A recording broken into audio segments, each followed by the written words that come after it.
এ নজনেরা, মুরব্বিয়ান গনেরা, ছেলেরা, বাচ্চারা, মতিঝিলের মুসলমানেরা, আল্লাহ নবী দো জাহানের বাদশাহ হাবিবুল্লাহকে, নবী জনাবে মুহাম্মদুর রাসূলুল্লাহকে সাল্লাল্লাহু আলাইহি ওয়াসাল্লাম হুজুর আমার মক্কা থেকে হিজরত করে হুজুর আমার মদিনায় চলে গিয়েছিলেন।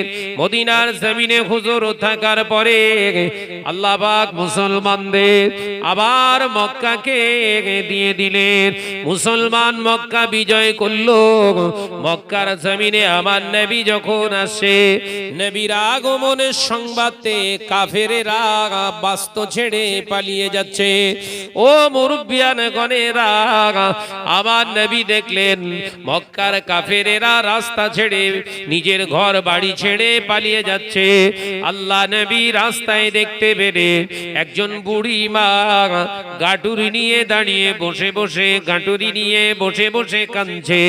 আল্লাহ নবী বললেন, মা, ও মা, বুড়ি মা, কি হয়েছে আপনার? আপনি এখানে বসে বসে কেন রোনাজানি করে? আল্লাহ নবীর কথা শুনে বলেছিলেন, ও বাবা ছেলে, শুনেছি নাকি মুসলমানদের নবী মুহাম্মদ সাল্লাল্লাহু আলাইহি ওয়াসাল্লাম মক্কা বিজয় করে ফেলেছে। গোটা মুসলিম সমাজ মক্কার দিকে অভিমুখ হয়েছে। এই মক্কা জমিনে তিনি আসা মানে আমাদের কিন্তু আর তিনি রাখবেন না। আল্লাহ নবী বললেন, কেন মা, তিনি কি এমন অন্যায় ভাবে মানুষকে কি মারে হত্যা করে? ওই সময় বুড়ি বলেছিলেন, না বাবা ছেলে, তিনি অন্যায় ভাবে তিনি আমাদের মারবেন না, আমরা তানাকে তানাদেরকে মেরেছিলাম। কথা বুঝতে পারছেন না? ভয় কাজ করছে। এত জায়গায় গোটা বাংলার জমিনে ঘুরছি এই সময়, এভরিডে জলসা আমার। কোথায় সেই পশ্চিম মেদিনীপুর, পূর্ব মেদিনীপুর, কোথায় সেই আপনার বাঁকুড়া, কোথায় আপনার হুগলি, কোথায় হাওড়া, কোথায় আপনার আপনার এই নদিয়া, কোথায় আপনার মুর্শিদাবাদ, সমস্ত জেলাতে ঘুরছি তো। ওই আমাদের তো কেউ অ্যাটাক করে না। কথা বুঝাচ্ছেন না? আরো রাস্তা ভুল হয়ে গেলে সনাতনী ভাইরা রাস্তায় থাকলে জিজ্ঞাসা করলে, ভাই এই রাস্তা কোথায় যাচ্ছে, দেখে মোচকে হেসে বলে, দাদা ওটা নয়, এইটা দিয়ে যান। কথা বুঝতে পারছেন না? আমারও ভয় লাগছে না। আমি কোথায় বাড়ি থেকে প্রায় 150, 200, 250, 270, 75 কিলোমিটার, কোথায় সেই মালদা, কই আমাকে তো বলে না। আমার তো ভয় লাগে না। আমি তো নিজে দাঁড়িয়ে তাদেরকে জিজ্ঞাসা করছি, ভাই এই রাস্তাটা যাবে না? দাদা এই রাস্তায় যাবেন না, শর্ট রাস্তা বলে দিচ্ছি, এইটা দিয়ে যান। ভালোবাসা আছে না নাই? কথা বলছেন না কেন? তোমার দেখে ভয় লাগবে কেন? ধার্মিক হন। ধার্মিক হলে অধর্মের ভয় ভেতরে আর থাকে না। একবার জোরে বলুন সুবহানাল্লাহ। প্রকৃত ধার্মিক হন, ভয় সংকোচ বোধ আপনার ভিতরে আর থাকবে না। 100% সিউরিটি দিয়ে বলছি। ও নজনেরা, মুরব্বিয়ান গণেরা, ছেলেরা, বাচ্চারা, পর্দানশীনা মা ও বোনেরা, আল্লাহ নবী বললেন, মা, ও মা, বুড়ি মা, অন্যায় ভাবে তানার উপরে অত্যাচার করেছিলেন কেন? আল্লাহ নবী সব খুঁটে খুঁটে জিজ্ঞাসা করছে। জানেন তো ওনার উপরই তো অত্যাচার হয়েছে। ও মা, বুড়ি মা, কেন আপনারা তানার উপরে অত্যাচার করেছিলেন? দোষ্ট কি ছিল? আল্লাহ নবীর কথা শুনে বুড়ি মা বলেছিল, বাবা ছেলে, তিনি সত্য কথা বলতেন, ন্যায়ের দাওয়াত দিতেন, মানুষকে এক আল্লাহর দিকে তিনি টানতেন। এটাই ছিল আমাদের গাত্তাদাহ।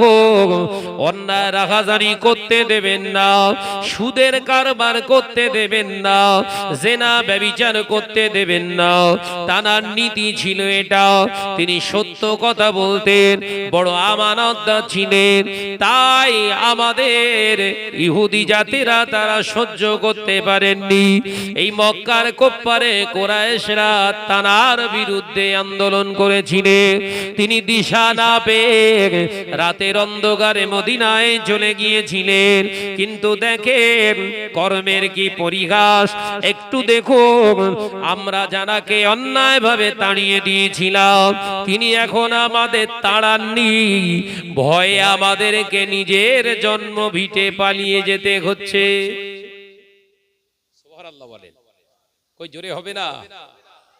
সত্যের জয় হয়ে গেছে বলো। মিথ্যার সামনে যখন সত্য হাজির হয়, সত্যকে বলা লাগে না চলে যা, ওই এমনি পালাবে। এ নওজোয়ানেরা, মুরব্বিয়ান গণেরা, ছেলেরা, বাচ্চারা, আল্লাহ নবীর এই কথা শুনে, আল্লাহ নবী এই কথা শুনে বুড়িমাকে বলেছিলেন, ও মা বুড়িমা, এখানে বসে আপনি কেন কাঁদেন? বাবা, ছেলে, এই যে বড় গাঁঠুনিটা দেখছো, এই গাঁঠুনিটাতে আমার অনেক প্রয়োজনীয় সামগ্রী রয়েছে, জিনিস রয়েছে, যার মহাব্বত, যার প্রয়োজনীয়তা আমার আছে। আমি যে এটা ফেলে পালিয়ে যাব, সেটাও যেতে পারছি না। আবার এই বড় গাঁটুরিটাকে নিয়ে আমি মাথায় করে বহন করে নিয়ে আমি যে তামার সঙ্গীদের সঙ্গে চলে যাব, এই বহন করার ক্ষমতাটাও আমার ভিতরে নাই। আল্লাহ নবী বলেছিলেন, ও মা বুড়িমা, ও মা বুড়িমা, চিন্তিত হবেন না, টেনশন করবেন না।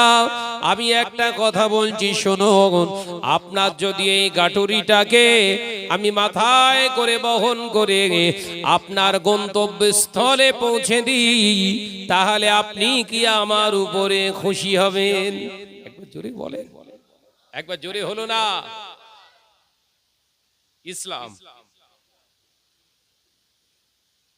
শরিয়ত বলছে, রাস্তা দিয়ে চলার সময় একটা পাথর দেখতে পেয়েছেন রাস্তা সমান, একটা ইটের গোটা দেখতে পেয়েছেন রাস্তার উপরে আছে, একটা আলপিন দেখেছেন, একটা পেরেক ভাঙা দেখেছেন, শরিয়ত বলছে ওটাকে উপেক্ষা করে যেও না, ওটা পাশে সাইডে নিরাপদ জায়গায় ফেলে দেন। এটা একটা ইবাদত। একবার জোরে বলুন না, জোরে হবে না সুবহানাল্লাহ? মানুষ মারা শেখাচ্ছে, মানুষের যাতে কষ্ট না হয় সেই বেদনাদায়ক জিনিসটাকে রাস্তা থেকে সরিয়ে ফেলে দেওয়া বলছে নেকির কাজ। এই ধর্ম বোঝা যাচ্ছে তো নাকি? তাহলে এই AK-47 নিয়ে, ম্যাগজিন নিয়ে, যারা পিস্তল নিয়ে গুলি গোলা করে মানুষকে কামান মেরে মেরে ফেলছে, ওরা মুসলমান বিশ্বাস করবেন? কথা বলছেন না কেন? ইসলামটাকে আপনাকে আগে বুঝতে হবে। না গরুর গোশত খাচ্ছি, মাথায় টুপি আছে, জুব্বা পরছি, আমি হলো মুসলমান। ও কুকুরিও খায়। এই গরুর গোশত কুকুরে খায় না? খায় না? জোরে বল না রে ভাই। তো কুকুরও দাবি করবে আমি মুসলমান। আমার আলোচনা ভুল হচ্ছে?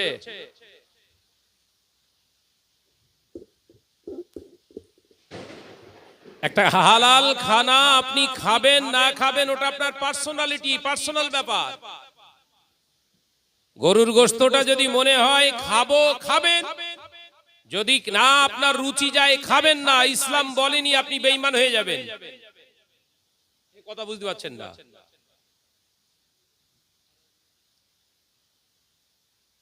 বহু এরকম দেশের মুসলমান আছে যারা এখনো গরুর গোশত খায়নি। মুসলমান বলবেন না? ধর্মের সঙ্গে ওর সম্পর্ক নেই, ইমানের সঙ্গে সম্পর্ক নেই। ধর্ম জানিয়ে দিয়েছে ওটা খাওয়া যাবে। এ কথা বুঝতে পারছেন না? ওটা হালাল, ওটা খেতে পারেন, তবে ওতে ঈমান বাড়বে না আপনার।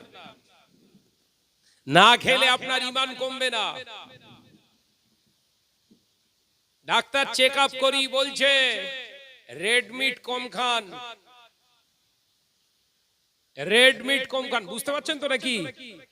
কেন না রক্তের ভিতরে বেশি চর্বি, আপনার কোলেস্টেরল জমা হচ্ছে, ব্লাডের ভিতরে কোলেস্টেরল জমে গেছে, বেশি প্রভাব বিস্তার করলে যে কোনো মুহূর্তে হৃদরোগে আক্রান্ত হতে পারেন। বেশি সময় বেশি দিন এগুলো চালিয়ে গেলে আপনার হার্ট অ্যাটাক হতে পারে। আপনি রেড মিট কমিয়ে দেন, ভালো ডাক্তারের কাছে যাবেন। যদি আপনার রক্তের ভিতরে এই কোলেস্টেরলের মাত্রাটা যদি বেড়ে যায়, সঙ্গে সঙ্গে আপনাকে প্রথম খাদ্য তালিকা থেকে আপনার গোশত মাংসকে ছাঁটাই করবে। তাহলে গোশত খেলে ঈমান বাড়ছে না সর্বনাশ হচ্ছে? কথা বলছেন না কেন? সর্বনাশ হচ্ছে তো। উইলিয়ে মুসলমান পাগল হয়ে আছে। এই ওয়াকফ অ্যামেন্ডমেন্ট বিল পাস হয়েছে, ওয়াকফ বিল পাস হয়েছে, গোটা দেশব্যাপী আন্দোলন চলছে। হিন্দু ভাইরা, সনাতনী ভাইরাও আমাদের হাতে হাত দিয়েছে। বহু হিন্দু সংগঠন কেস করেছে সুপ্রিম কোর্টে আমাদের পক্ষ নিয়ে। শুনেছেন? নদিয়ার কৃষ্ণনগরের এমপি মহুয়া মৈত্র, নাম শুনেছেন? নিজে কেস করেছে ওয়াকফ অ্যামেন্ডমেন্ট বিলের বিরুদ্ধে। কারণ তিনি ধর্ম বোঝেন, এডুকেটেড, একজন শিক্ষিতা একজন মহিলা। কারণ তিনি জানেন ওয়াকফ সম্পত্তি সম্পূর্ণ মুসলমানদের হক, এতে হস্তক্ষেপ করার কোনো জায়গা নেই। কারণ আমাদের দেবত্ব সম্পত্তি আছে, সনাতনী ভাইদের একটা সম্পত্তি আছে। কি সম্পত্তি? দেবত্ব সম্পত্তি, ঠাকুরের সম্পত্তি। সেখানে মুসলমানরা হস্তক্ষেপ করে না, তাই ওদের সম্পত্তি ওয়াকফ, এই ওয়াকফ সম্পত্তিতে আমরা হস্তক্ষেপ করতে পারি না, এই অধিকার নেই। যদি ওতে আমরা হস্তক্ষেপ করি তাহলে আমাদের দেবত্ব সম্পত্তিতে ওরা হস্তক্ষেপ করবে। কথা বুঝতে পারছেন না?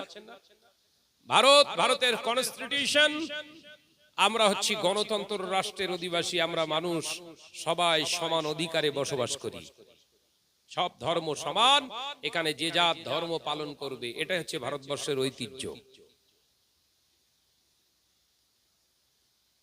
ওই জন্য কাজী নজরুল ইসলাম বলেছিলেন, মোরা এক বৃন্তে দুইটি কুসুম, হিন্দু মুসলমান, মুসলিম তার নয়নমণি, হিন্দু তাহার প্রাণ। এইটা নিয়ে একজন সাংবাদিক উক্তি করেছিল, 1000 কেস জমা পড়েছে। আজকে কলকাতা হাইকোর্ট রায় দিয়ে দিয়েছে, সমস্ত কেস গ্রান্টেড। প্রত্যেক সপ্তাহে থানায় এসে দেখা করতে হবে সাংবাদিক। তোর এ কথা বলার সাহস দিয়েছে কে তোর? এ কথা বুঝতে পারছেন না? এটা ভারত, এটাই আমাদের ইন্ডিয়া। যে যা ধর্ম পালন করবে। একজন সাহিত্যিক, কবি, জানার কবিতা BA MA ছাত্ররা পড়ে মানুষ হচ্ছে, তুমি সেই লাইন নিয়ে উক্তি করছো? ভাইরা, আমার নজনেরা, যুবকেরা, ছেলেরা, বাচ্চারা, আলোচনা বোঝো। আমি আপনাদের বোঝাতে চেয়েছিলাম আল্লাহ নবী ধর্ম শেখাচ্ছেন আমাদেরকে। ও নজনেরা, মুরব্বিয়ান গণেরা, আল্লাহ নবী এই কথা শুনে বুড়িমা অবাক চেয়ে রইলে। বাবা ছেলে, আমার সাথী সঙ্গী, আমার এলাকাবাসী কেউ আমার প্রতি এই দয়াটা মায়াটা দেখালো না। কে তুমি বাবা? তোমার মনে যে এত দয়া, তোমার মনে যে এত মায়া, এমন মানুষ তো জীবনে দেখিনি। আল্লাহ নবী বলেছিলেন, মা চিন্তা করবেন না, চলুন আপনার গন্তব্যস্থলে আপনাকে পৌঁছে দিই। একবার জোরে বলুন না সুবহানাল্লাহ। আল্লাহর নবী দোজার বাদশাহ হাবিবুল্লাহ গে, নবী জনাবে মুহাম্মদুর রাসূলুল্লাহ গে সাল্লাল্লাহু আলাইহি ওয়াসাল্লাম বুড়ির অত বড় গাঁটুরিটাকে নিয়ে আল্লাহ নবী পাক হাত দিয়ে, মোবারক হাত দিয়ে আলোকে মাথা মোবারকে তুলে নিলেন। চলুন মা, ও মা, বুড়ি মা, চলুন আপনার গন্তব্যস্থলে পৌঁছে দিই। আল্লাহ নবী হাসতে লাগলেন। আল্লাহ নবী হাঁটতে লাগলেন, বুড়ির অত বড় গাটুরিটা মাথায় নিয়ে টুক টুক টুক টুক করে হেঁটে হেঁটে যাচ্ছে, বুড়িটা সামনে যাচ্ছে। আল্লাহ নবী বললেন, ও বুড়ি মা, চলুন চলুন আপনাকে পৌঁছে দিই। বুড়িটা কিছু দূর হাঁটার পরে বললেন, ইহুদি বুড়ে বলেছিলেন, বাবা ছেলে বয়স হয়েছে বাবা, আর এগিয়ে যেতে পারছি না, একটু একটু আমাকে রেস্টে থাকতে দাও, একটু বিশ্রাম নিতে দাও। আল্লাহ নবী বললেন, মা চিন্তা করবেন না, আপনি আপনার মতো ভালো করে রেস্ট নিয়ে নিন। আল্লাহ নবী কথা বলে বুড়ির অত বড় গাটুরিটাকে মোবারক মাথা থেকে নামিয়ে নেননি। হুজুর আমার মাথা মোবারকে অত বড় বুড়ির গাটুরিটাকে নিয়ে ঠিক বুড়ির পাশে দাঁড়িয়ে রইলেন। একবার জোরে হবে না সুবহানাল্লাহ? হিন্দু মুসলমান মারপিট হবে? অত সহজ? আকারটা জাহেল যারা, আকারটা জাহেল, অশিক্ষিত বর্বর যারা, তারা এই জাতি বিদ্বেষ তৈরি করে। এই কথা বুঝতে পারছেন না? জাতি বিদ্বেষ তৈরি করে কারা? আকারটা জাহেল, দাঁদড় মদখোর, এরাই জানে দুটো দলের লাগাতে পারলেই যে একটু বেশ টাকাওয়ালা আছে ও মদ কিনে দেবে আমার। কথা বুঝতে পারছেন না? খুব শান্ত মেজাজে চলতে হবে আমাদের। আমার প্রতিবেশী একজন সনাতনী ভাইয়ের অসুখ হলে রাসূলুল্লাহ বলছে, যাও গিয়ে দেখে এসো, শরীরটা তার অসুস্থ। এই দেখতে যাওয়াটাও হলো ইবাদত। একবার জোরে বলুন না। এই মুসলমান সে যে ঘুরছে, ও নিজের মা অসুস্থ দেখে না। এই ধর্ম থেকে কতটা ছিটকে গেছে দেখেন। ওর নিজের ভাই, মার পেটের ভাই অসুস্থ, ও উকি মেরে দেখতে যায় না। ওর ভেতরে ধর্ম আছে? টুপি পরে, দাড়ি আছে, জুব্বা পরে, হজ করে এসছে, ওর নিজের ভাইয়ের সঙ্গে ওর কথা নেই। ও ধার্মিক না শয়তান? এ কথা বলছেন না কেন? এ তো বললি শাহনাজ খারাপ। আপনার ধর্ম ওই শিক্ষা দিয়েছে? ওই জন্য বলছি, প্রকৃত অর্থে ধার্মিক হন। আমার বহু, আপনাদের বলে যাচ্ছি, আমার বহু বন্ধু আছে খুব নিয়ারেস্ট, খুব close, DIG officer, IPS officer, ভালো এসপি, ভালো থানার ওসি, ভালো সার্জন, ভালো ডাক্তার, ডিস্ট্রিক্ট ম্যাজিস্ট্রেট, ভালো ভালো সব স্কলার, এডুকেটেড, সব শিক্ষিত অমুসলিম ভাই সব আমার সঙ্গে খাতির রেখেছে, তাদের সঙ্গে কথাবার্তা সব হয়। ফোন চেক করলেই পাবেন। আমি ফোন করতে ভুলে গেলে ওরা ফোন করে, আবার আমি সুযোগ পেলে ওদের ফোন করি। এটা আমার ভারত। এ কথা বুঝতে পারছেন না? তুমি চালাকি পেয়েছো, দেশে অশান্তি লাগাচ্ছ সামান্য এক ফাইল মদের জন্য। ভাইরা, আমার নওজওয়ানেরা, যুবকেরা, ছেলেরা, বাচ্চারা, পর্দা নশিনা মা ও বোনেরা, আলোচনা বুঝুন। আমি আপনাদের ভাই মোহাম্মদ শাহনওয়াজ বলে যায়, দয়ার নবী রাহমাতাল লিল আলামিন বুড়ির অত বড় গাঁটুরিটাকে নিয়ে বুড়ির সামনে দাঁড়িয়ে রইলেন। রেস্ট নেওয়া হলো। আবার বুড়িটা বললেন, চলেন বাবা, চলেন বাবা। তবে যাবার আগে একটা বার বলেন, অত বড় গাঁটুরিটা মাথায় করে দাঁড়িয়ে রইলেন, একবারও নিচে করছেন না, কি লাভ আপনার বলেন? বাবা, এত মনে দয়া, এমন দয়ার মানুষ আর পৃথিবীতে আছে কি আমার জানা নাই। আল্লাহ নবী মুচকে গেছে বলেছিলেন, ও মা, বুড়ি মা, আপনি চিন্তিত হবেন না, চলেন আপনাকে আপনার গন্তব্যস্থলে পৌঁছে দিই। এ নজরের মুরব্বি মুরব্বিয়ান গণেরা, আল্লাহ নবী দয়ার নবী রাহমাতাল লিল আলামিন বুঝি বুড়িটার পিছনে, ইহুদি বুড়ির পিছনে পিছনে হেঁটে হেঁটে যায়। আরো কিছু দূর যাবার পরে বুড়িটা আবার নবীকে আহ্বান করলেন, ইয়া বৎস, ও আল্লাহর বান্দা, ও আল্লাহর বান্দা, দুনিয়ার জমিনের মুমিন বান্দারা শুনে রেখে দিন, জেনে রেখে দি। ওই বুড়িটা বলেছিলেন, বাবা বৎস, ও বাবা ছেলে, আমার আবার একটু কষ্ট হচ্ছে, আমাকে একটু রেস্ট নিতে দাও। আল্লাহ নবী বলেছিলেন, ঠিক আছে মা, আপনি একটু রেস্ট নিন, একটু বিশ্রাম নিন, আমি আপনার পাশে দাঁড়িয়ে রইলাম। আল্লাহ নবী বুড়ির অত বড় গাটুরিটাকে নিয়ে রাখলেন না, মাথায় ধরে দাঁড়িয়ে রইলেন। আল্লাহ নবীর দিকে চেয়ে চেয়ে বলেছিলেন, ও বাবা ছেলে, তোমার মনে যে এত দয়া, তোমার মনে যে এত মায়া, আপনার এই অবস্থা, এইরকম পরিস্থিতি দেখে, এই দয়া দেখে আমার মনে হচ্ছে দুনিয়া জমিনে আপনাকে ভার বহক হিসাবে পাঠিয়েছে। একবার জোরে হবে না? আল্লাহ নবী বলেছিলেন, ও মা, বুড়ি মা, আপনি ঠিক বলেছেন, ঠিক বলেছেন, আমি একজন ভার বহক হিসাবে দুনিয়ায় এসেছি। তার মানে হলো কিয়ামতের দিনেতে কোটি কোটি উম্মতের গুনার গাটুরিটা নিয়ে আমি নবী মুহাম্মদুর রাসূলুল্লাহ সাল্লাল্লাহু আলাইহি ওয়াসাল্লাম আল্লাহর সম্মুখে দাঁড়িয়ে যাব, সিজদায় পড়ে যাব। আল্লাহ, আমার উম্মতকে মাফ করে দিন, ক্ষমা করে দিন। এ নওজোয়ানেরা, যুবকেরা, ছেলেরা, বাচ্চারা, পর্দানশীনা মা ও বোনেরা, আল্লাহ নবীর এই সিজদা গাটুরি করাকে আমার আল্লাহ সইতে পারবেন না।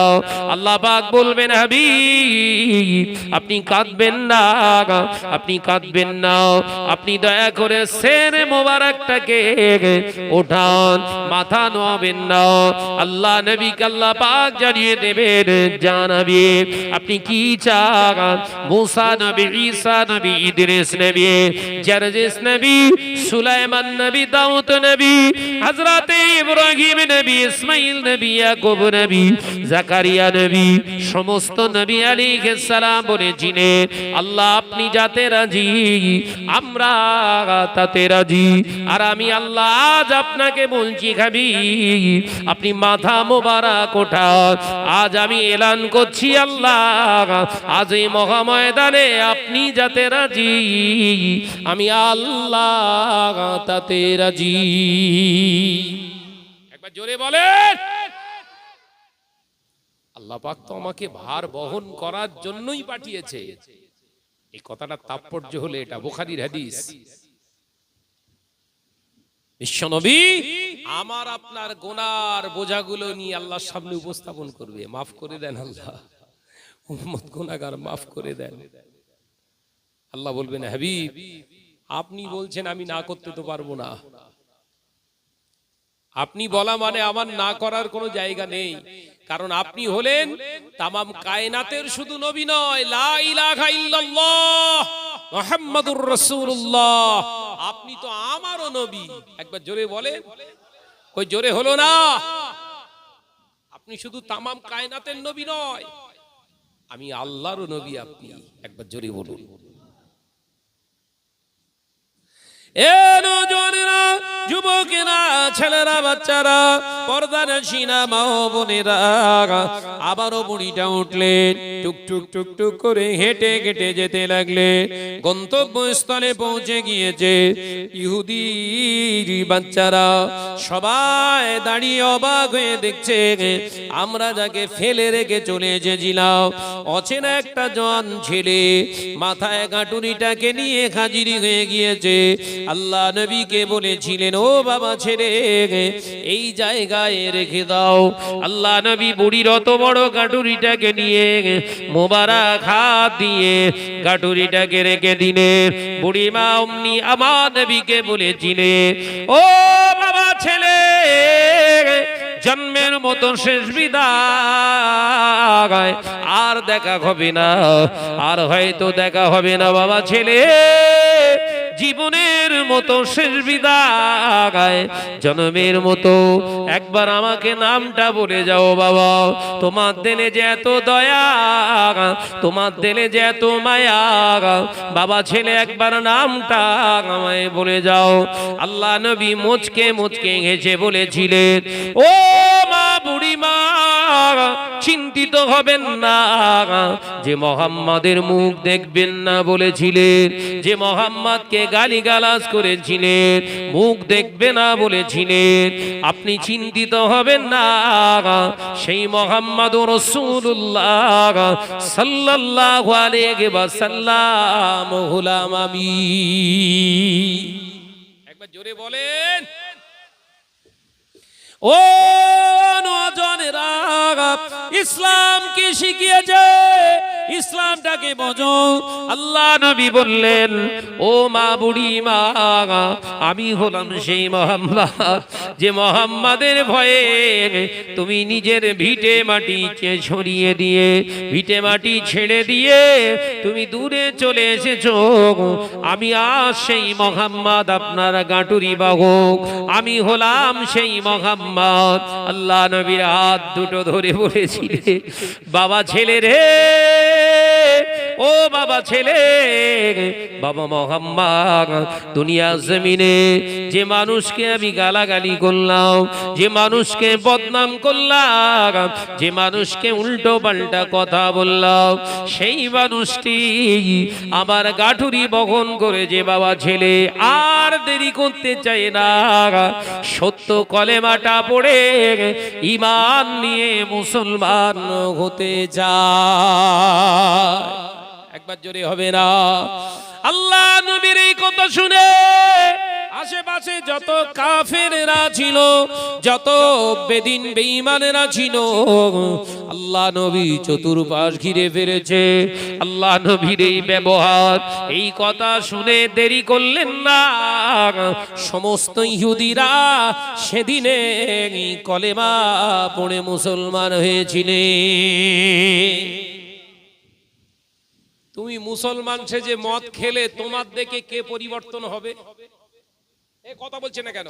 তুমি মুসলমান, তুমি যদি মানুষের জমি জায়গা দখল করে নাও, তোমার দেখে কোন অধর্মের মানুষরা ধার্মিক হবে?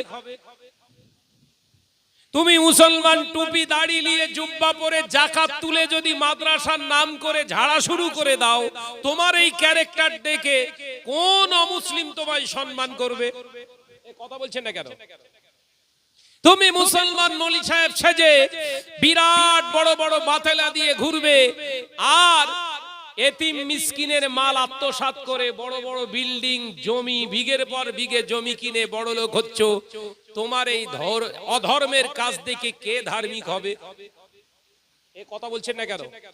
আমি কি ঠিক বলছি না ভুল বলছি? তুমি ইসলাম বুঝুনি মৌলী সাহেব হয়েছো, তুমি ইসলাম বুঝুনি মৌলী সাহেব হয়েছো। আগে ইসলাম বোঝো, তারপরে স্টেজে বুলি দিও। দু চারটে কোরআনের আয়াত, দু চারটে হাদিস বলতে পারলি বক্তা হওয়া যাবে, মুসলমান হওয়া যাবে না।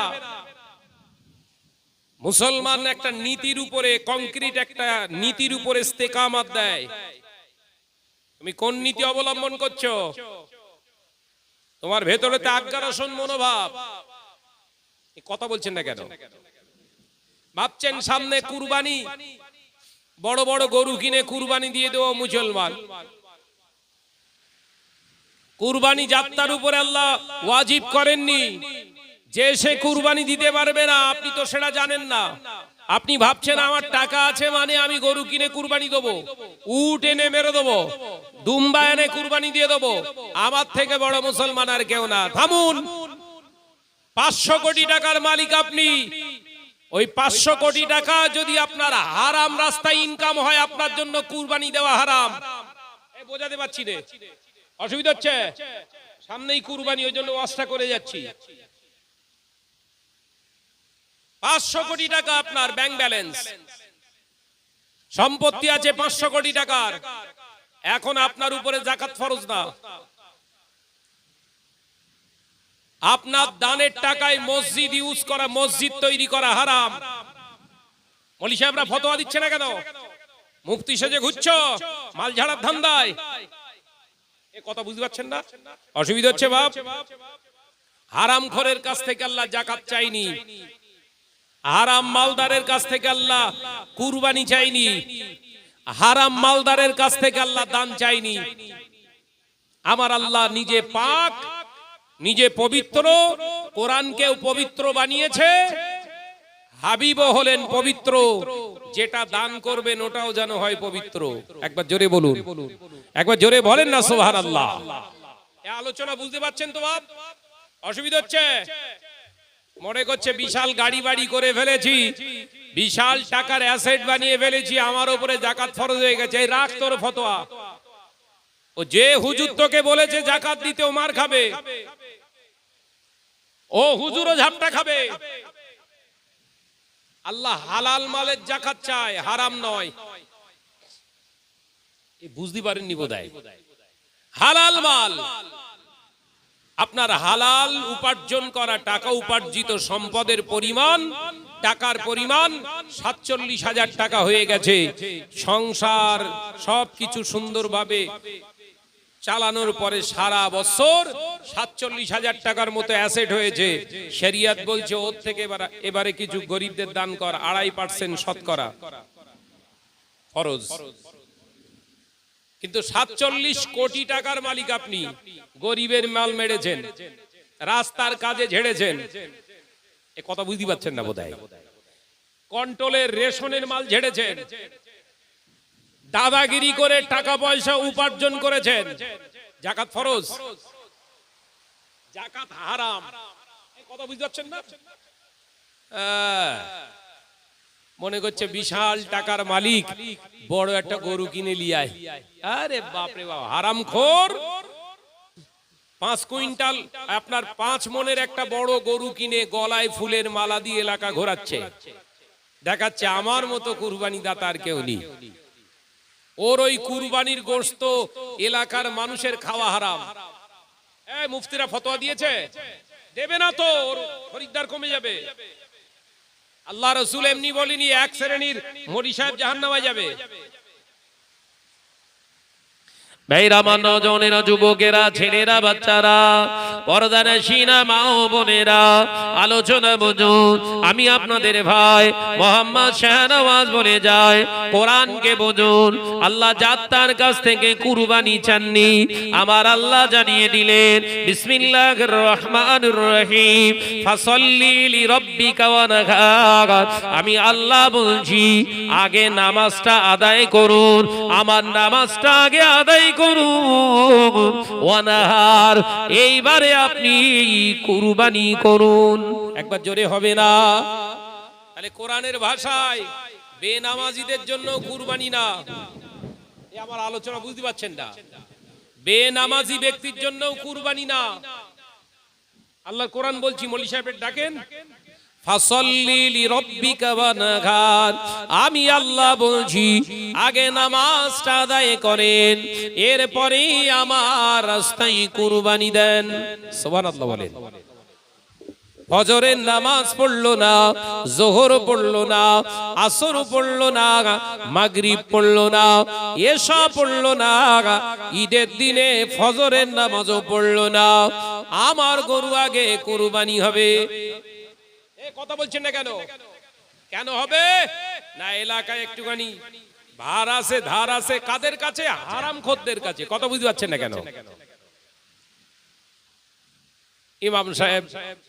ইমাম সাহেবকে ডাঁটছে, বলে দিল আমার কিন্তু আগে পড়বে, আমারটা আগে জবাই হবে, ব্যাস বলে দিল। ইমাম সাহেব জানে শাহনাজ ভাই এলাকার ডন, টাকাওয়ালা, ওর কুরবানিটা আগে দিতে পারলি মাল পাওয়া বেশি পাওয়া যাবে।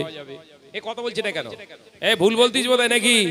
যে দে আল্লাহু আকবার, এই ইমাম সাহেবও মার খাবে, এর কপালেও বাস পড়বে। কথা বুঝতে পারছেন না নাকি? হারামখোরের তাবেদারি করা হারাম। এ নওজওয়ানেরা, মুরব্বিয়ান গণেরা, ছেলেরা বাচ্চারা, পর্দানশীলা মা ও বোনেরা, আলোচনা বুঝুন। আমি আপনাদের ভাই মোহাম্মদ শাহনওয়াজ বলে যায়, দয়ার নবী রাহমাতাল লিল আলামিন হুজুর শিখিয়ে দিলেন, হালাল মাল যদি থাকে ওই হালাল অর্থ দিয়ে আপনি পশু ক্রয় করেন। এ নওজওয়ানেরা, পশু তো ক্রয় করতে যাচ্ছেন, গরু হাটায় গেলেন, আপনি গরু হাটায় গেলেন, ছাগল হাটায় গেলেন, ভালো উট হাটায় গেলেন, দুম্বা হাটে গেলেন, দুম্বা ক্রয় করতে গেলেন হালাল টাকা নিয়ে, ইচ্ছা মতো করা যাবে না। শরিয়াত বিধান দিয়েছে, রুলস দিয়েছে, বিধানটাকে আগে বুঝুন। পকেটে আপনার হালাল টাকা আছে মানে ইচ্ছা মতো খরচা করতে পারবেন না। সমাজে হাইব্রিড ফতোয়া আছে, কুরবানির গরু কিনতে গেলে, পশু কিনতে গেলে নাকি এক দামে কিনে নিতে হয়। নাউজুবিল্লাহ বলেন। এ ফতোয়া শরিয়াতের না, আছে শয়তানের ফতোয়া। কার ফতোয়া? জোরে বল বাপ, জোরে বল। এ কার ফতোয়া? ইবলিসের ফতোয়া। শরিয়াত বলছে কুরবানির পশু কিনতে যাবেন, ছাগল হোক, ভেড়া হোক, বকরি হোক, দুম্বা হোক, উট হোক, গরু হোক, মহিষ হোক, বার্গিং করুন, যত বেশি দরাদরি করবেন, লা বাসা জায়েজান, কোনো অসুবিধা নেই, তোমার জন্য হালাল জায়েজ আছে। একবার জোরে বলুন না সুবহানাল্লাহ। 35,000-এর জিনিসটা 70,000-এ কিনে নিয়ে চলে এসেছে, মনে করছে বিরাট বীরত্ব করে ফেলেছি। আর জবা করা হয়ে যাওয়ার পরে কুরবানির দিন বিকেল বেলা যে বলছে আমার লস হয়ে গেছে। দেখেছেন ওর মাথায় কি বাস পড়েছে? বুঝতে পারছ কি বলছে?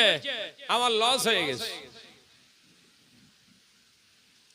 কুরবানি লাভ লস আছে নাকি? হারা কথা বলে না তো, লাভ লস আছে? বলছে লস হয়ে গেছে, বলে না, কথা বলছেন না কেন? আবার দুই একজন ক্যালকুলেটর নিয়ে ক্যালকুলেশন করে কত কেজি পড়লো, পড়তা হলো না, সেই তো প্রায় 280 পড়ে গেল। দেখেছেন এর কপালে কি বাস পড়েছে? এ সব কুরবানি ক্যান্সেল, চলবে না। নওজওয়ানেরা, যুবকেরা, ছেলেরা, বাচ্চারা, পর্দানশীলা মা ও বোনেরা, শুনে রেখে দিন, জেনে রেখে দিন। দ্বিতীয় নাম্বার, পশু ক্রয় করার সময় আর একটা মারাত্মক ভুল করেন। আপনি পশু ক্রয় করতে গিয়েছেন, ব্যাপারী নিজের এমনি করে পশুর মালিকটা নিজে একটা দাম বলে দিয়েছে, আপনি আর একটা দাম বললেন, পশুর মালিক বললেন না হবে না, আপনি চটাক করে বলে দিলেন 1 কুইন্টাল কি 20 কেজি হবে, 1 কুইন্টাল 20 কেজি মাল কি এতে আছে, এই নিয়েতে গরু কেনা আপনার জন্য হারাম। কথা বুঝতে পারছেন না নাকি? এরম বলে তো হবে 110 কেজি হবে, হারা 3 মণ হবে, 4 মণ হবে, এইভাবে পশু ক্রয় করা হচ্ছে হারাম। ইসমাইল আলাইহিস সালামকে কোলে করে নিয়ে ইব্রাহিম আলাইহিস সালাম ওজন করেছিলেন, ছেলে ক কেজি হবে, এ কথা বলছেন না কেন? এ শয়তান কুরবানি দিতে কি এরকম করছে কেন? তার মানে উদ্দেশ্য হাঁড়ি ভর্তি করবে, আল্লাহ নয়। এই কথা বুঝতে পারছেন না? উদ্দেশ্য কি? হাঁড়ি ভর্তি করবে। अब সাইজের হাঁড়ি রেখে দিয়েছ না, 4 সাইজ, 6 সাইজ, 8 সাইজ, 10 সাইজ। এই মিথ্যে কথা বলছি বোধহয়? এক একটা মুসলমানের বাড়িতে গেলে সামসেটের দিক তাকালে মনে হয় যেন হাঁড়ির দোকানে ঢুকে পড়িস। একদম 4 সাইজ থেকে শুরু করে 28 সাইজ। এই মার্কা মুসলমান হলে ওই সনাতনী ভাইদের বাড়ির ওপর দিয়ে যেতে গেলে আপনার ভেতরে ধুকধুক করবে। আপনার তো হাঁড়ি দরকার, এই কথা বুঝতে পারছেন না? প্রকৃত মুসলমান হন। একটু আওয়াজ দিয়ে দরুদ শরীফ পড়ি, আল্লাহুম্মা সাল্লি আলা। এই আওয়াজ কমে গেছে ভাই, আমার সঙ্গে থাকতে গেলে একদম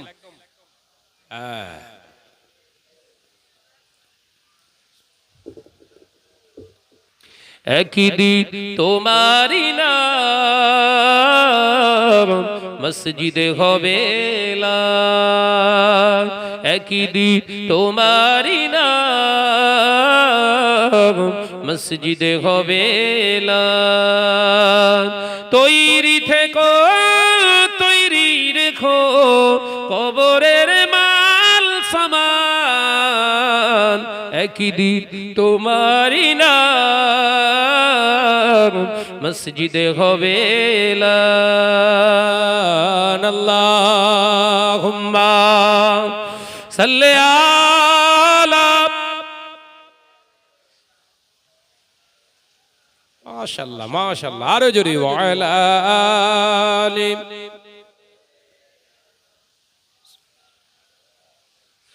বন্ধু স্বজন আত্মীয় পরিজন পরিয়ে তোমার নতুন কাফন, বন্ধু স্বজন আত্মীয় পরিজন পরিয়ে তোমার নতুন কাফন, নিয়ে যাবে ওই কবরে থাকবে না কেউ আপন, একদিন তোমারি নাম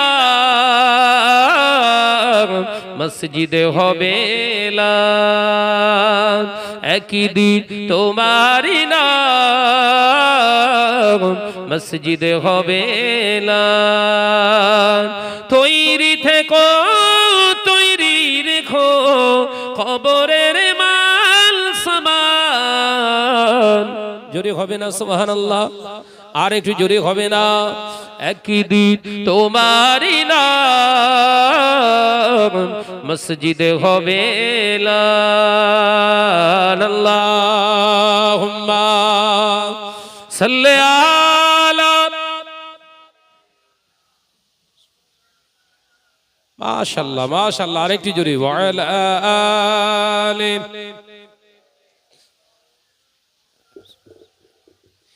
টাকা কড়ি গাড়ি বাড়ি থাকবে না কেউ সঙ্গে তোমার, টাকা কড়ি গাড়ি বাড়ি থাকবে না কেউ সঙ্গে তোমার, থাকবে সেদিন সঙ্গী হয়ে নূর নবীর সুন্নাত। জোরে হবে না? আর একটু জোরে হবে না? থাকবে সেদিন সঙ্গী হয়ে নূর নবীর সুন্নাত, একদিন তোমারি নাম মসজিদে হবে এলান, একদিন তোমারি নাম মসজিদে হবে এলান। তৈরি থেকো তৈরি রেখো কবরের মাল সামান, একদিন তোমারি নাম মসজিদে হবে এলান। আল্লাহুম্মা সাল্লি আলা। আওয়াজ দেন আওয়াজ দেন, পেছনের ভাইরা একদম চুপ হয়ে গেছে। আওয়াজ জোরে ওয়া আলা আলি।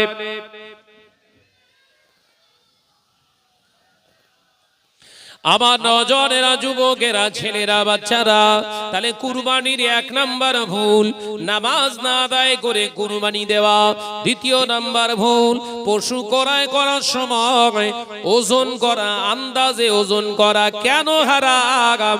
আল্লাহ নবী বললেন যারা আন্দাজে কথা বলে এ জাতি ধ্বংস হবে। আন্দাজে কথা বলা মুসলমানদের জন্য হারাম। আরে পশু ক্রয় করার সময় আন্দাজ ওজন করা যাবে? জোরে বলেন। হালাল না হারাম? তিন নাম্বার ভুল, আপনার পশুটা ক্রয় করা হয়ে গিয়েছে, হাট থেকে নিয়ে আসেন, একজন চামড়ার ব্যাপারী এসে ধরে আপনাকে বলল ভাইজান আপনার পশুর চামড়াটা আমায় দেবেন, 1500 টাকা দেবো, আপনার পশুর চামড়াটা আমার পছন্দ হয়েছে ভালো। আপনি সঙ্গে সঙ্গে 500 টাকা অ্যাডভান্স চাইলেন।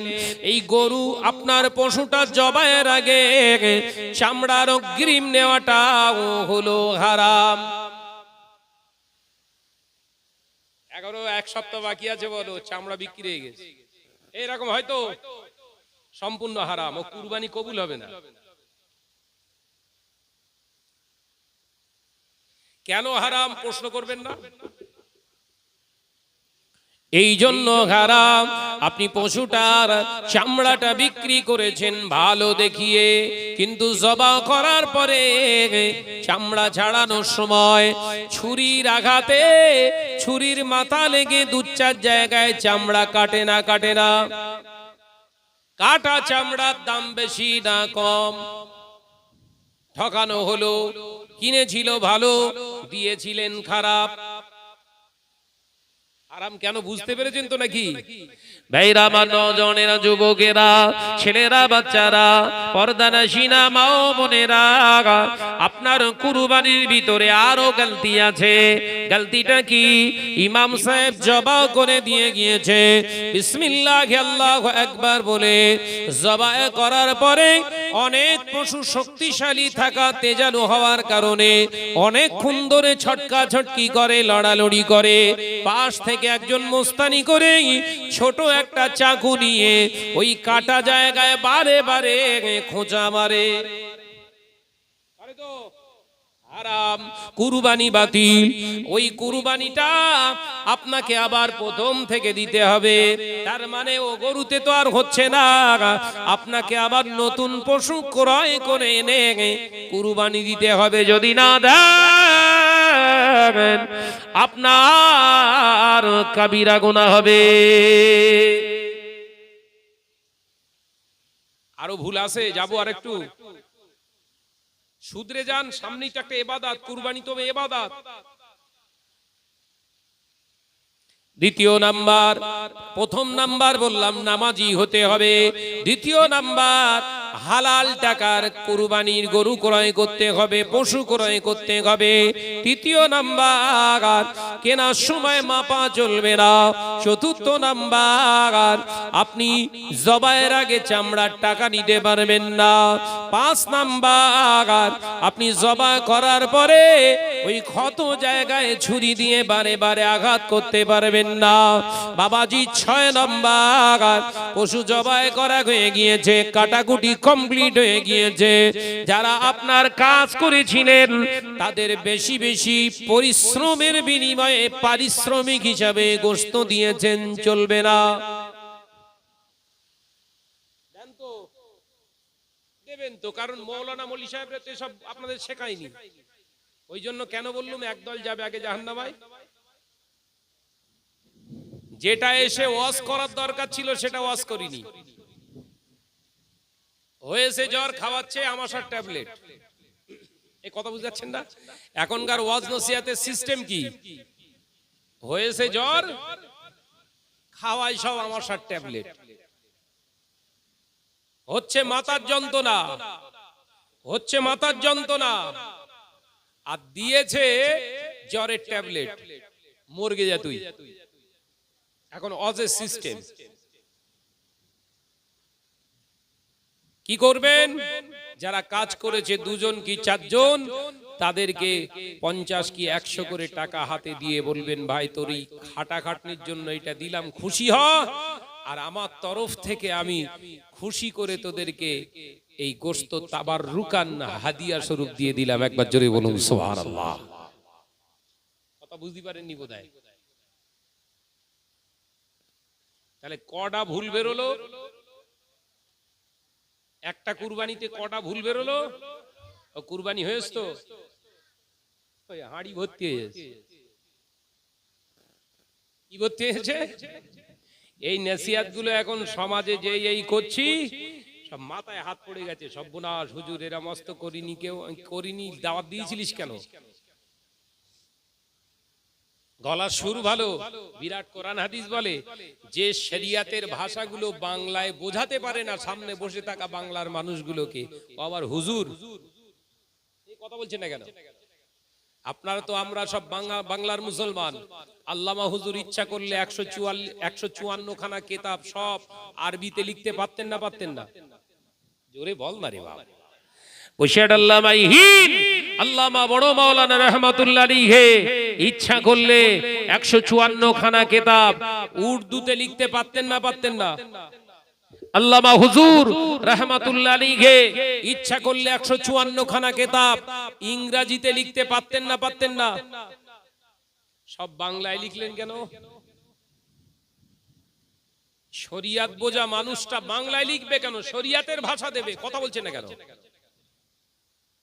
কারণ আল্লামা হুজুর বুঝেছিলেন বাংলার মুসলমানেরা এরা আরবি দক্ষতা এদের ভিতরে নেই, আরবি বুঝতে পারবে না। আমি আল্লামা হুজুর, আমি রুহুল আমিন আরবি বুঝি, বাংলাটাও বুঝি, তাই বাংলার মুসলমানের জন্য শরিয়াতটা বাংলায় যদি বোঝানো হয় এরা ইসলামটাকে সহজে পেয়ে যাবে। একবার জোরে বলুন। আল্লামা হুজুরের খেদমত ভুলে গেছেন? মলি সাহেব গিরি করো, আল্লামা হুজুরের কেতাব পড়ে বড় বড় ফতোয়া দাও, আর আরবি পড়ে পড়ে শোনাচ্ছ, দেখাচ্ছ ভেতরে কতটা আছে। ও দেখানো সবাই দেখাতে পারে, ও দেখানো সবাই দেখাতে পারে, সবাই মাদ্রাসায় পড়েছে, তুমি একা পড়োনি। জাতিকে আর পথভ্রষ্ট করো না। বহু মুসলমান এখানে বসে রয়েছেন, 5 ওয়াক্ত নামাজ পড়ে। যদি জিজ্ঞাসা করি ভাই নামাজ পড়তে গেলে শর্ত কটা বল দিন, বলতে পারবেন না। 5 ওয়াক্ত নামাজ পড়ে 100% গ্যারান্টি দিয়ে বলছি, পারবেন? নামাজ পড়তে গেলে শর্ত দরকার, কয়েকটা শর্ত গোনেন, আবার গোনেন, অসুবিধা হচ্ছে? বলে দেবো, জানার দরকার আছে না নাই? আল্লাহ কোরআনে বলছেন, ইয়া আইয়ুহাল্লাযীনা আমানুস্তাঈনু বিস-সাবরি ওয়াস-সালাহ ইন্নাল্লাহা মা'আস-সাবিরিন। আমি আপনি নামাজ পড়ছি, আল্লাহর কাছে দোয়া চাচ্ছি, কবুল হচ্ছে না কেন জানার চেষ্টা করবেন না? ঈমান থাকলে তারপর তো নামাজ।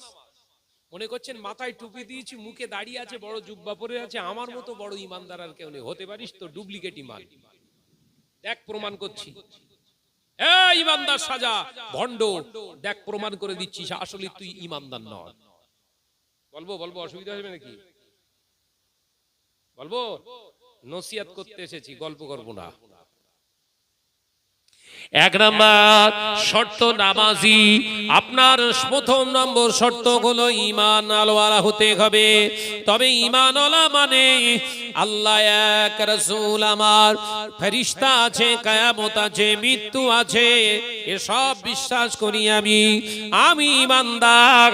কিন্তু এই বিশ্বাসটাও করি এই সরকারটা যদি চলে যায় আমরা বাঁচতে পারবো না। এই ঈমানদারের নামাজ আল্লাহর দরবারে পৌঁছায় না। ভেজাল ঈমান বেরোচ্ছে, এবার দেখেন। আরো বলবো না, এই পর্যন্ত থাকবে। ভেজাল ঈমানের পরিচয় নিলেন আগে। দ্বিতীয় নাম্বার ভেজাল, ঈমান আছে আমার, আল্লাহকে আমি আল্লাহ বলে মানি, নবীকে আমার নেতা বলে মানি, ফেরেশতা আছে বিশ্বাস করি, আমার উপরে নামাজ ফরজ আমি মানি, আমার উপরে যাকাত ফরজ আমি মানি। ও নজনেরা,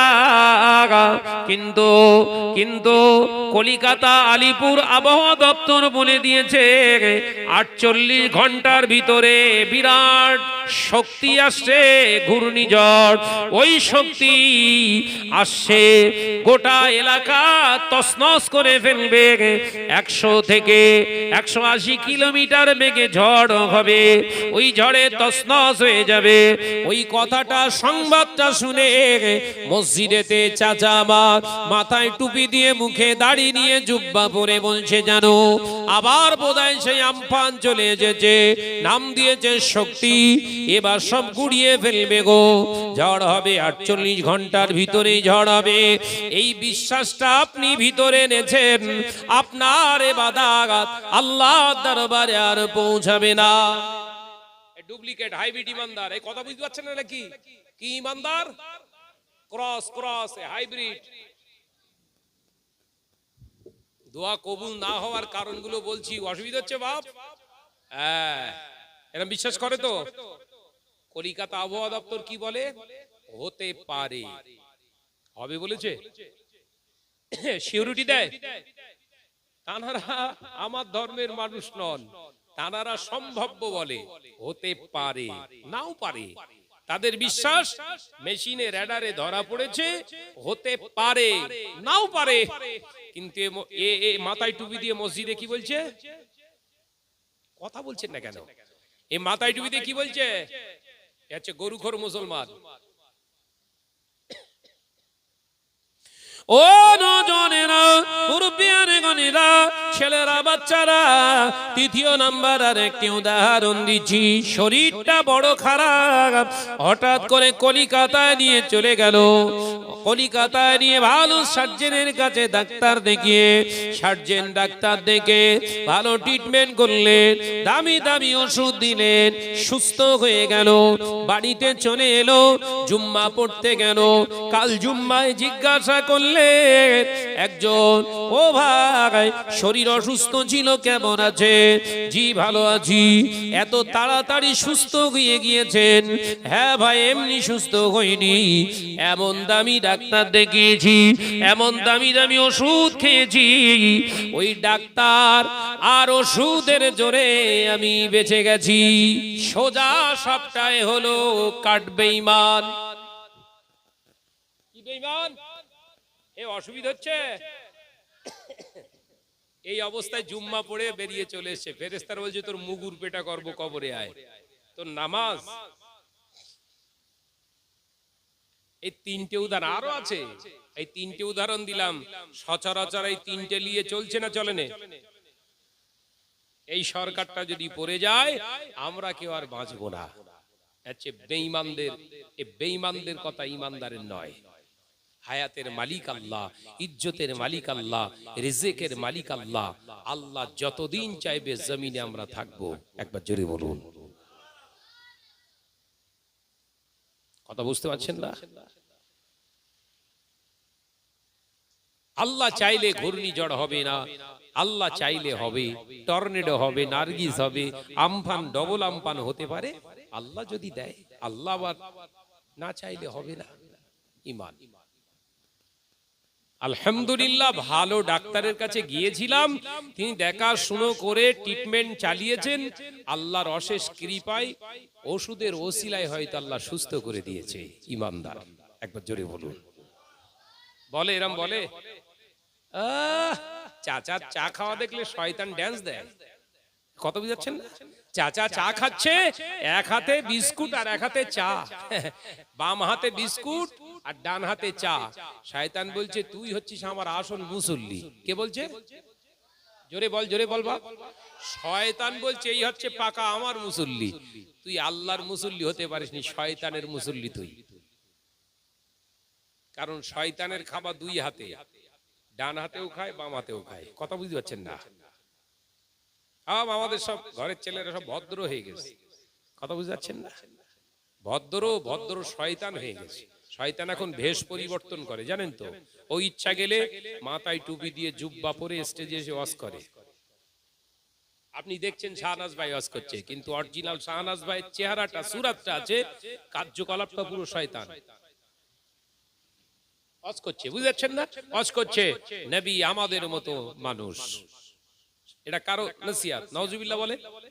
এ কার নসিহত? এ তো ইবলিসের নসিহত।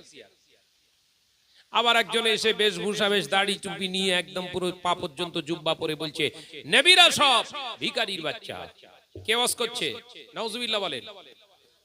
দেখছেন মৌলী সাহেব, বিরাট বড় মুফতি সাহেব, কিন্তু এই ওয়াজটা হচ্ছে শয়তানের।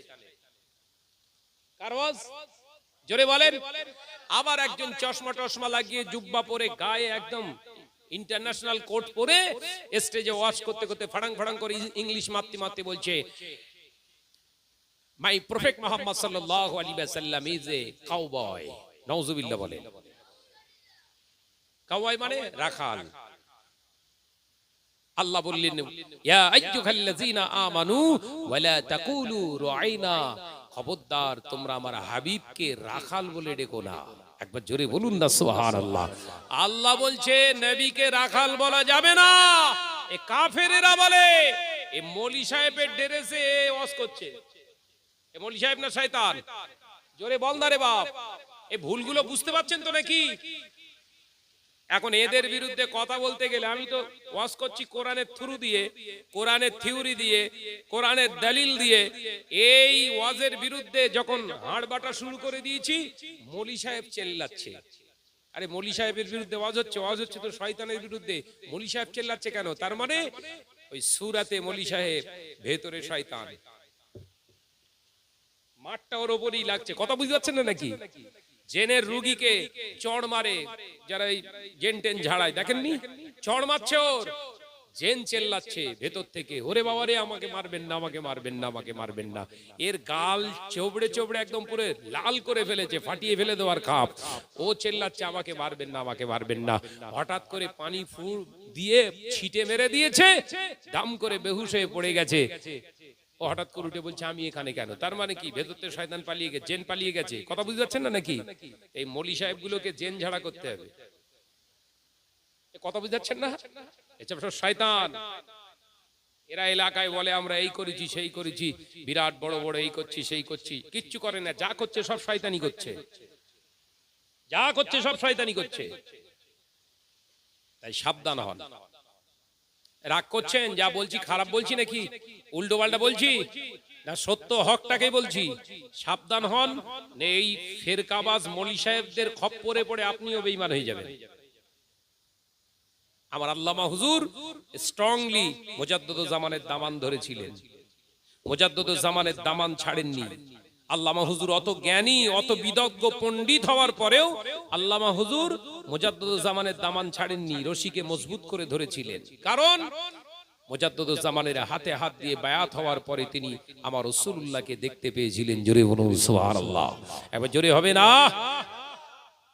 ভাইরা, আমার নওজওয়ানেরা, যুবকেরা, ছেলেরা, বাচ্চারা, ও মতিঝিলের মুসলমানেরা, শুনে রেখে দিন, রোজিপুরের সোনার চাঁদেরা, ও থুবার মুসলমানেরা, আল্লাহ নবী দো জাহানের বাদশাহ হাবিবুল্লাহকে, নবী জনাবে মুহাম্মদুর রাসূলুল্লাহকে সাল্লাল্লাহু আলাইহি ওয়াসাল্লাম জানিয়ে দিলেন, নামাজ যাত্রার উপরে আল্লাহ ফরজ করেননি, সলিড ইমানদারের উপরে নামাজ ফরজ করে দিয়েছে। ও বাবাজি, নামাজ আপনি পড়তে চাইলে নামাজ পড়তে পারবেন না। নামাজ পড়তে গেলে কয়েকটি শর্ত আপনাকে মেনে নিতে হবে, আগে আমল করতে হবে। এক নাম্বার শর্ত, আপনি প্রকৃত ইমানদার হয়ে যান। দ্বিতীয় নাম্বার শর্ত, আপনার জিসমটা, শরীরটাকে আপনাকে পাক করতে হবে। আপনি ভাবছেন শাহনাজ ভাই আমি প্রতিদিন তো গোসল করি, প্রতিদিন আমি তো সাবান মেখে গোসল করি, প্রতিদিন তো আমি পুকুরিতে ডুবুস কেটে গোসল করে, প্রতিদিন আমি শাওয়ারে গোসল করি, ভালো করে গোসল করি, প্রতিদিন কিয়া সাবান দিয়ে গোসল করি। এ নওজওয়ানেরা, ধুলেই পাক হয় ধারণা ছেড়ে দেন। নওজওয়ানেরা, ও মুরব্বিয়ানগণেরা, পর্দানাশিনা মা ও বোনেরা, 40-30 দিনের ভিতরে বগলের অবাঞ্ছিত লোম, নাভির নিচের অবাঞ্ছিত লোমটা যদি 30 দিনের ভিতরে পরিষ্কার না করে, শরীয়ত জানাচ্ছে 100 সাবান দিয়ে ঘষাঘষি করলে দেহটা পাক হবে না। কথা বুঝতে পারছেন না? বগলের অবাঞ্ছিত লোম, লাভির নিচের অবাঞ্ছিত লোমগুলো 30 দিনের ভিতরে সাফাই করতে হবে। আর এগুলো যারা না করে, ও গার পাশ দিয়ে গেলে বোঝা যায় যন্ত্রটা যাচ্ছে। এ কথা বুঝতে পারছেন না? 100 ছাগল যদি থাকে, ওর পাশে দাঁড়িয়ে থাকবেন, 100 ছাগল থাকলেও ওর পাশ থেকে কোনো গন্ধ বেরোবে না। কথা বুঝতে পারছেন না? 100 ছাগল যদি দাঁড়িয়ে থাকে, ওই ছাগলের গা থেকে কোনো দুর্গন্ধ বেরোবে? কিন্তু একটা যদি ওর থাকে, বল বাপ বল, এক চান্সে নাকে এসে যাবে, ও যন্ত্র একটা আছে। এ নওজওয়ানেরা, গোসলের ফরজ 3টি। কটা? জোরে বল না, শেখ না, আজকে শিখে যা। এ অসুবিধা হচ্ছে? ওই পেছনে হাত তোল বাপ, অসুবিধা হচ্ছে? গোসলের ফরজ 3টি। 1 নাম্বার ফরজ হলো মুখে পানি দেওয়া। দ্বিতীয় নাম্বার ফরজ হলো নাকের হাড্ডি পর্যন্ত পানি দিয়ে ধৌত করা। তৃতীয় নাম্বার ফরজ, মাথার তালু থেকে পায়ের তালুর নিচ পর্যন্ত এমন ভাবে ধৌত করা যেন একটা পশমের গোড়া ফাঁক না চলে যায়। গোটা শরীরটাকে একবার ধৌত করা হলো ফরজ। ও বাবাজি, কিন্তু আগে আপনাকে গোসল করার আগে এই অবাঞ্ছিত লোমগুলোকে সাফাই করতে হবে, শরিয়াতের শর্ত। এ নওজোয়ানেরা, যুবকেরা, শরীর পাক হয়ে গেছে, এবার আপনি ভাবছেন শাহনাজ ভাই নামাজে দাঁড়িয়ে যায়, ওযু করে নিয়েছি মানে নামাজ হবে। না না না, এরপরে শর্ত হলো পরনীয় বস্ত্রটা পাক হতে হবে। সুবহানাল্লাহ বলেন। তাহলে ঈমান পবিত্র, দেহ পবিত্র, এরপরে পরদীয় বস্ত্র। আপনি বলছেন না মক্কা শরীফ থেকে জুব্বা এনেছি ভাইজান, জুব্বা পরে নামাজ পড়ছি, তার মানে তো নামাজ হবে পা পর্যন্ত। কথা বুঝতে পারছেন না বোধহয়। বসিরহাট ইসালে সব থেকে জুব্বা কিনেছি, দামি টুপি কিনেছি, টুপি কায়দা আপনার এমনি করে পাগড়ি পরেছি ভাইজান, বাংলাদেশের লুঙ্গি পরে আছি, তার মানে আমার নামাজটা সহি আছে না মিয়াজি? ওটা আপনার ধারণা। শরিয়াত বলছে মাথার টুপি, পরনের কাপড়টা, পরনের জামাটা হালাল টাকার হতে হবে। সুবহানাল্লাহ বলে। শুনেছেন এ মশলা কোনদিন? শুনেছেন? সাদা ধবধবে চকচকে কালারওয়ালা, আবার ফুল মেরে, কথা বুঝতে পারছেন না? ভুল বলতিস না কি, জোরে বল না। হ্যাঁ, কি অ্যাক্টিভিটিস। এরা 1700 টাকা দিয়ে ওই জামা করলি, কার টাকা? বলি ও তো দেখতে গেলে হবে না, ভালো দেখাচ্ছে কিনা তাই দেখ। নামাজে বাস পড়ে গেছে। পরদীয় বস্ত্রটা যেটা পরবেন, শরিয়াত আপনাকে জানায় অবশ্যই ওটা হালাল টাকার হতে হবে। হালাল টাকার পোশাক ছাড়া হারাম টাকা মেরে নেওয়া, কেড়ে নেওয়া, চিটিংবাজি করে ইনকাম করা, মিথ্যার আশ্রয় গ্রহণ করে অর্থ উপার্জন করে ওই লেবাসে নামাজ পড়লে আল্লাহর দরবারে কবুল হবে না। এতদিন কোন মাওলানা মৌলী সাহেব এসব ফতোয়া আপনাদেরকে জানায়নি, জানলে হয়তো দাওয়াত দেবেন না। কথা বুঝতে পারছেন না? ও কবরবাসী জাহান্নামায় যাবে না জান্নাতে যাবে ও বুঝে লিখে যা, আমার দরকার হালুয়া রুটি। কথা বুঝতে পারছেন না নাকি? হ্যাঁ, ওই জন্য এগুলো যাবে আগে। তাহলে কোন নম্বর শর্ত হলো এটা? 3 নাম্বার, ঈমান পবিত্র সঠিক, জিসম পবিত্র সঠিক, কাপড় পরিধীয় বস্ত্রটা পবিত্র সঠিক। সুবহানাল্লাহ বলেন। জোরে হলো না যে? এই সব রেগে আছেন, জোরে বলেন। 4 নম্বর, এ নওজোয়ানেরা, মুরব্বিয়ান গণেরা, এবারে নামাজের মুসাল্লা আল্লাহ নবী জানিয়ে দিলেন যে জায়গায় তুমি দাঁড়াবে ওই জায়গাটা নামাজের মুসাল্লা। ওর উপরে যদি নামাজের আলাদাভাবে কিছু কার্পেট বেছাও, ওটাও নামাজের মুসাল্লা। যে জায়গাটায় দাঁড়াবে ওই জায়গাটা যেন পাক হয়, পবিত্র হয়। আপনি বলছেন ভাইজান মক্কা শরীফ থেকে নামাজের মুসাল্লা এনেছি, হজ করতে গিয়ে, উমরা করতে গিয়ে, এটা পাক আছে না মিয়াজি? ওই মক্কা শরীফ থেকে আনা নামাজের পাটিটা হালাল টাকার কেনা কি? দেখুন, যদি হালাল টাকার কেনা হয় ওখানে দাঁড়ালে আমার আল্লাহ নামাজ কবুল করে নেবে।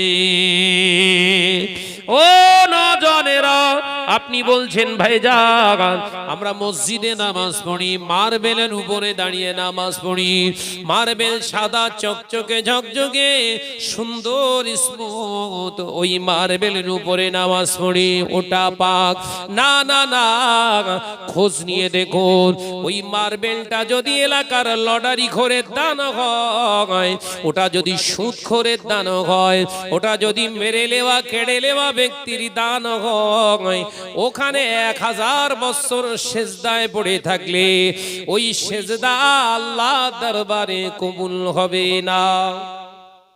মাথায় ঢোকাতে পারছি না, ওয়াজ কঠিন হয়ে যাচ্ছে ওয়াজ।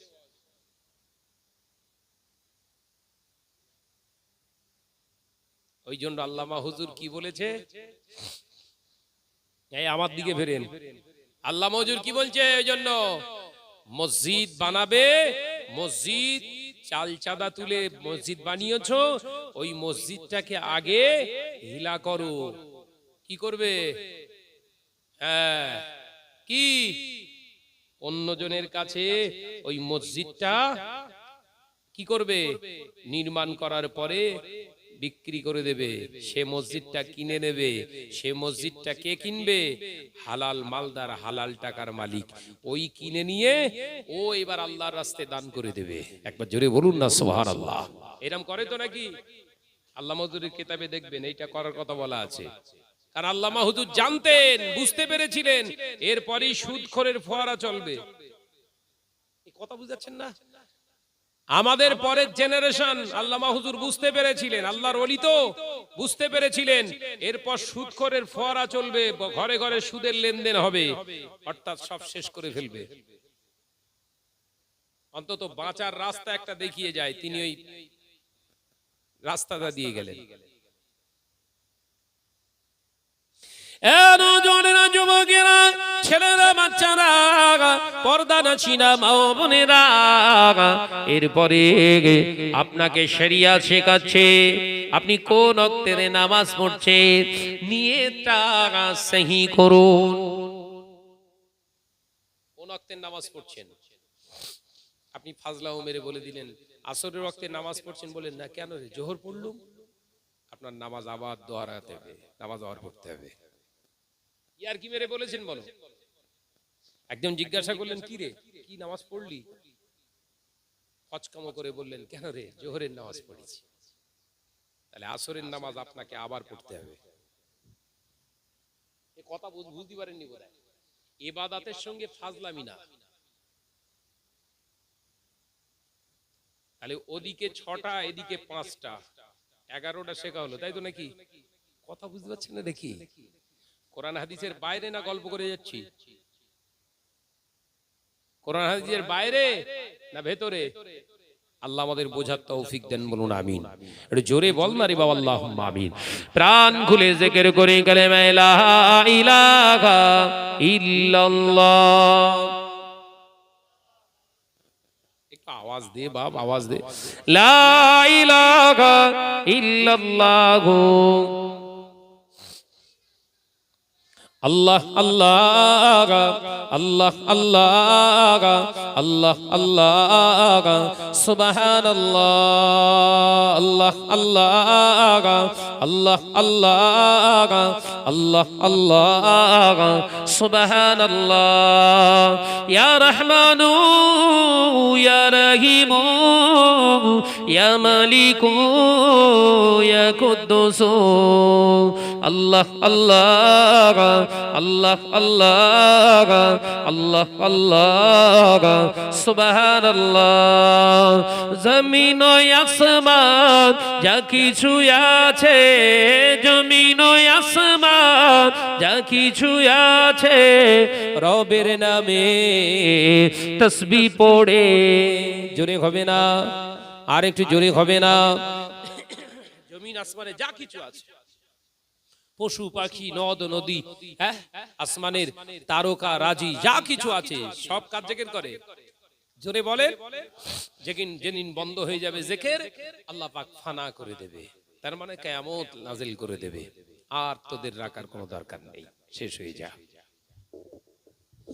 আল্লাহ আল্লাহ আল্লাহ আল্লাহ আল্লাহ আল্লাহ সুবহানাল্লাহ।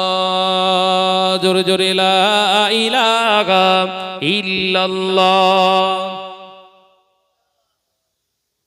একটু আওয়াজ দেন, আওয়াজ দেন। লা ইলাহা ইল্লাল্লাহ। রাতের আকাশে তারকারা ভাসে, রাতের আকাশে তারকারা ভাসে, আল্লাহর নামে জিকির করে। আল্লাহ আল্লাহ আল্লাহ আল্লাহ আল্লাহ আল্লাহ সুবহানাল্লাহ। পাহাড়ের ঝরনা ঝরে ঝরে যায়, পাহাড়ের ঝরনা ঝরে ঝরে যায়, রবের নামে তসবিহ পড়ে। আল্লাহ আল্লাহ আল্লাহ আল্লাহ আল্লাহ আল্লাহ সুবহানাল্লাহ। জোরে হবে না সুবহানাল্লাহ? আর একটু জোরে হবে না সুবহানাল্লাহ? আল্লাহ আল্লাহ আল্লাহ আল্লাহ আল্লাহ আল্লাহ সুবহানাল্লাহ। ইয়া রহমানু ইয়া রহিমু ইয়া মালিকু ইয়া কুদ্দুসু, আল্লাহ আল্লাহ আল্লাহ আল্লাহ আল্লাহ আল্লাহ সুবহানাল্লাহ। জোরে জোরে লা ইলাহা ইল্লাল্লাহ।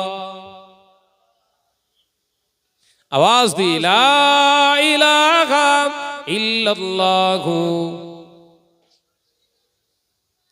ভোরের ওই পাখি কুহু কুহু ডাকি, ভোরের ওই পাখি কুহু কুহু ডাকি, আল্লাহর নামে জিকির করে। আল্লাহ আল্লাহ আল্লাহ আল্লাহ আল্লাহ আল্লাহ সুবহানাল্লাহ।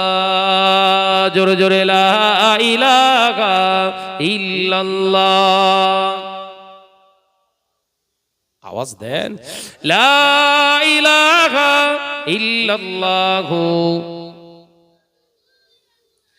ও নওজওয়ানেরা, মুরব্বিয়ানে গনেরা, ছেলেরা, বাচ্চারা, পর্দানশীনা মা ও বোনেরা, আমার আল্লাহ কোরআনে জানিয়ে দিলে ইয়া আইয়ুহাল্লাযীনা আমানুস্তাঈনু বিস-সাবরি ওয়াস-সালাহ ইন্নাল্লাহা মা'আস সাবিরিন। ও আমার ঈমানদার বান্দারা, ও আমার মুমিন বান্দারা, আমি আল্লাহ পাক জানিয়ে দিলাম ইস্তাঈনু বিস-সাবরি ওয়াস-সালাহ। আমি আল্লাহ বলছি নামাজের মুসাল্লায় যখন তোরা দাঁড়াবি, আমি আল্লাহ বলছি নামাজের মুসাল্লায় দাঁড়িয়ে আমি আল্লাহ পাকের কাছে তোরা তুলে ধর, তোরা আমি আল্লাহর কাছে চা, আমি আল্লাহ পাক আমার কাছে তোরা যা। ইস্তাঈনু বিস-সাবরি ওয়াস-সালাহ। ও বান্দা, নামাজের মুসাল্লায় দাঁড়িয়ে সহনশীলতা অবলম্বন কর। আমি আল্লাহ পাক জানিয়ে দিলাম ইন্নাল্লাহা মা'আস সাবিরিন। নিশ্চয় আমি আল্লাহ পাক আল্লাহ তাআলা সবরকারী ধৈর্য ধারণকারীদের সঙ্গে আছি। জোরে হবে না? হ্যাঁ আসুক না বাবাজিরা। তাহলে আল্লাহর কাছে চাইতে গেলে কি দরকার? এই কথা বুঝতে পারছেন না? আমি আয়াতে কারিমার উপরে ওয়াজ করছি, আপনারা বুঝতে পারছেন না? আল্লাহ বললেন আমার কাছে চাইতে গেলে নামাজের মুসাল্লা দরকার। ওয়াকাফ অ্যামেন্ডমেন্ট বিলের বিরুদ্ধে বিরাট আন্দোলন হচ্ছে, আলহামদুলিল্লাহ হওয়ার দরকার। কারণ আল্লাহর মসজিদ, আল্লাহ পাকের ইবাদতগাহ, ঈদগাহ, কবরস্থান, মাদ্রাসা, ওয়াকাফ সম্পত্তিকে দখল করার, বেহাত হয়ে যাবার একটা লক্ষণ তৈরি হয়েছে। আন্দোলন হবে, অবশ্যই হবে। এই যারা আমরা আন্দোলন করছি অধিকাংশ সব মাথায় টুপি দিয়ে পাঞ্জাবি পরে যাচ্ছি তো, এ কথা বলে না। আন্দোলনগুলো কটার সময় হচ্ছে? 12টা থেকে কি 2টো থেকে হচ্ছে আন্দোলন হচ্ছে। হতে হতে হতে হতে সন্ধ্যা হয়ে গেছে। যত আন্দোলনকারী অধিকাংশ সব বেনামাজি। ভুল ভুলে ফেলছি বোধহয়। আন্দোলন করছি মসজিদ আমরা ভাঙতে দেবো না, কিন্তু নামাজও আমরা পড়বো না। আগে ভেঙে ফেলার দরকার কাদের? এ কথা বলে না। আমার রাগ হচ্ছে, এবার বলো, বিরাট রাগ হচ্ছে। আগে মারতে হবে কাদের? নামাজ আমরা পড়বো না, কিন্তু মসজিদও ভাঙতে দেবো না। তার মানে শরিয়াতটা তোর বাপের তৈরি করা নাকি? এরা নামাজি ব্যক্তিদের জন্য আন্দোলন, তুই বেনামাজি তুই আন্দোলন করিস না, তোর আন্দোলনে আল্লাহ সফলতা আনবে না। এই কথা বুঝতে পারছেন না? আর আল্লাহ বলেছে আন্দোলনের সফলতা অর্জন করতে গেলে নামাজের মুসাল্লা দরকার। সুবহানাল্লাহ বলেন। এবার হাদিস শোনায়। ভাইরা, মা, নজনেরা, যুবকেরা, ছেলেরা, বাচ্চারা, বরদানাসীনা, মা ও বোনেরা, নবীর দরবারে নবী এলান করে দিলে জিহাদের ডাক এসেছে। কাফেরেরা মারতে আসে, প্রতিহত করতে হবে, চলো। সাহাবায়ে কেরামেরা বেরিয়ে পড়লেন। এ নজনেরা, ও মতিঝিলের মুসলমানেরা, আল্লাহ নবী সাহাবায়ে কেরামদের নিয়ে জিহাদের ময়দানে বেরিয়ে পড়েছে। কাফেরেরা মারতে আসে, ও তাকে প্রতিহত করতে হবে। দার নবী রাহমাতাল লিল আলামিন জিহাদের ময়দানে সাহাবায়ে কেরামদের নিয়ে জিহাদের ময়দানে যোগ দিয়ে দিলে। জিহাদ শুরু হয়ে গিয়েছে। কিছুক্ষণ পরে প্রিয় জিবরাইল আলাইহিস সালাম এসে হাজির। আসসালামু আলাইকা ইয়া রাসূলুল্লাহ, ইয়া হাবিবাল্লাহ। হুজুর, আল্লাহ নবী সালামের জবাব দিয়ে জিজ্ঞাসা করলেন, কাইফা ইয়া জিবরিল আমিন, ও জিবরিল আমিন, কি ব্যাপার? আল্লাহর ফেরেশতা জিবরিল আলাইহিস সালাম বলেছিলেন, ইন্নাস সালাতা কানাত আলাল মুমিনিনা কিতাবাম মাওকুতা। ইয়া রাসূলুল্লাহ, ইয়া হাবিবাল্লাহ, নিশ্চয় নামাজকে আল্লাহ মুমিনদের উপরে ফরজ করেছে সময়ের উপরে। আমার আল্লাহ পাক আপনাকে জানিয়ে দিতে বলেছে জিহাদের ময়দানে জিহাদ চলছে, তো কি হবে?